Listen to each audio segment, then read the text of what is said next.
there, thank you very much for watching this video.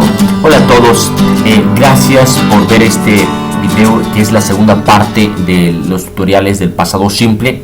En este video te voy a mostrar las mnemotecnias que utilizo yo con mis alumnos para que aprendan el pasado simple en inglés, en este caso para negar y para preguntar. Para eso la mnemotecnia que vamos a volver a utilizar es la universal, la que te mostré, le llamo el método precoz, y no es otra cosa que las dos palabras suave, precoz. ¿Ok? Te recuerdo, esta mnemotecnia suave, precoz significa que primero colocamos el sujeto, después el auxiliar, después el verbo, el verbo en presente y al final los complementos. ¿Ok?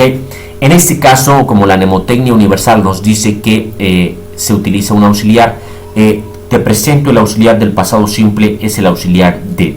¿Ok?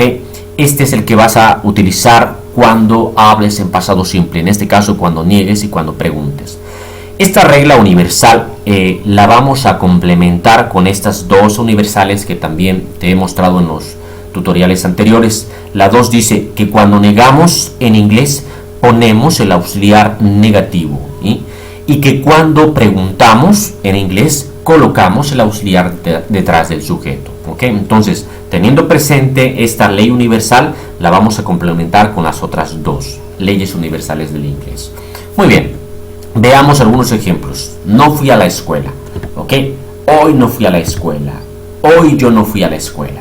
Como puedes notar, es la misma idea, nada más que dicha de distintas formas. Y así es como hablamos los hispanohablantes. ¿Ok?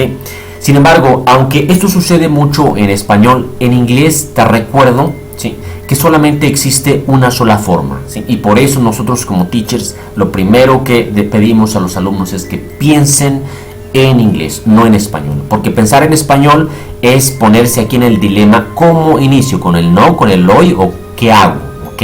Entonces, en inglés solo vamos a seguir esta mnemotecnia complementada con la 2. La mnemotecnia dice que primero va el sujeto, después el auxiliar, el verbo en presente y los complementos al final.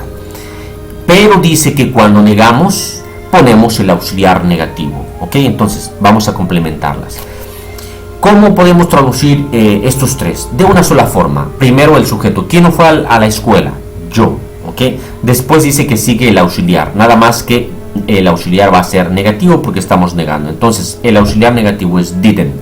La forma contraída. Si tú quieres poner did not, es correcto también. Yo te recomiendo más siempre la forma que se contrae porque es la más común. Muy bien, después sigue el verbo en presente. ¿Ok? Entonces el verbo en presente es go. ¿Ok?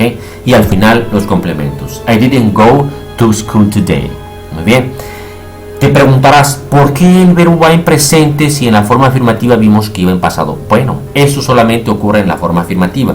Pero en la forma negativa regresamos a esta regla universal, ¿sí? El verbo tiene que ir en presente. ¿Por qué? Porque ya aquí tienes el auxiliar, que es el auxiliar del pasado. Este ya te indica que el verbo está en pasado. Si los dos los pusieras en pasado, es como si en español dijeras salte para afuera, métete para adentro. ¿Ok? Estarías redundando.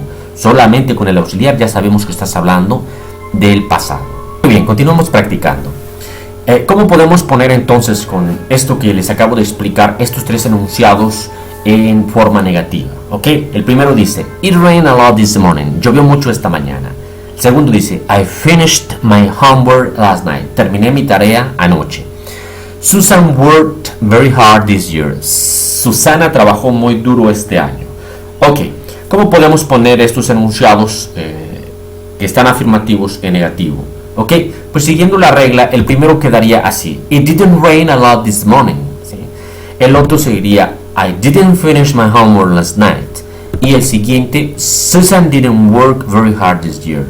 Como puedes notar, el verbo acá, ya en las negaciones, va en presente. Seguimos la mnemotecnia suave precoz.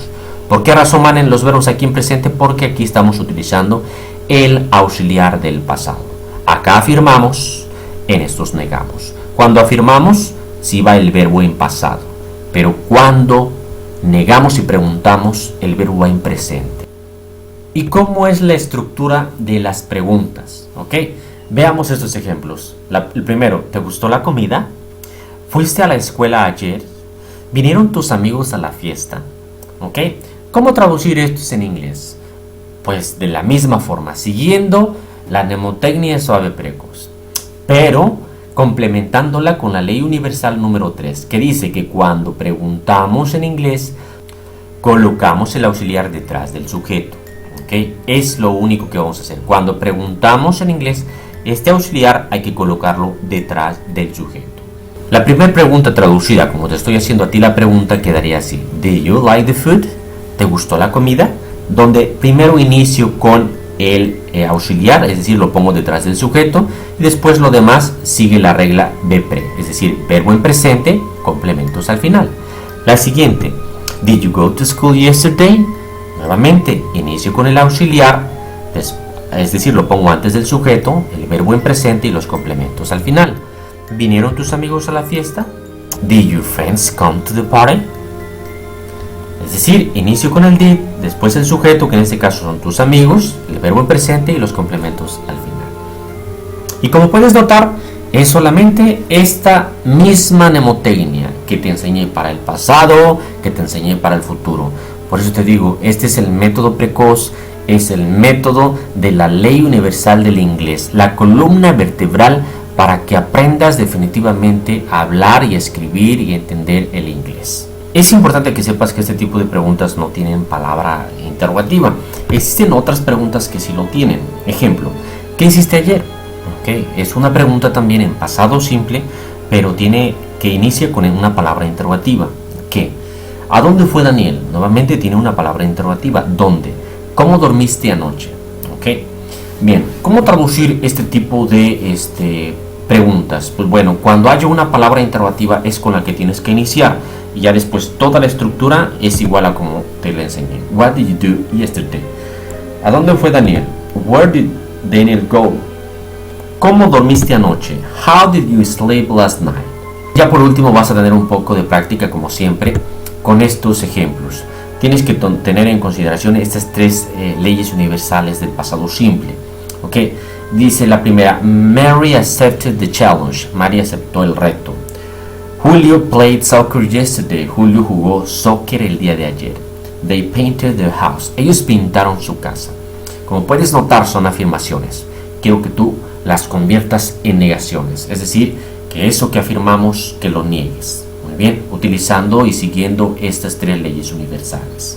Muy bien. Puedes pausar como siempre el video, pero las respuestas que espero que hayas puesto son las siguientes. Mary didn't accept the challenge. Julio didn't play soccer yesterday. They didn't paint their house. Ok. De mi parte, nuevamente, esto ha sido todo.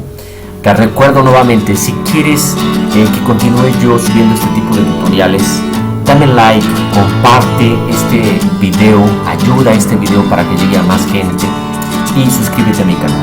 Nos vemos hasta el siguiente video.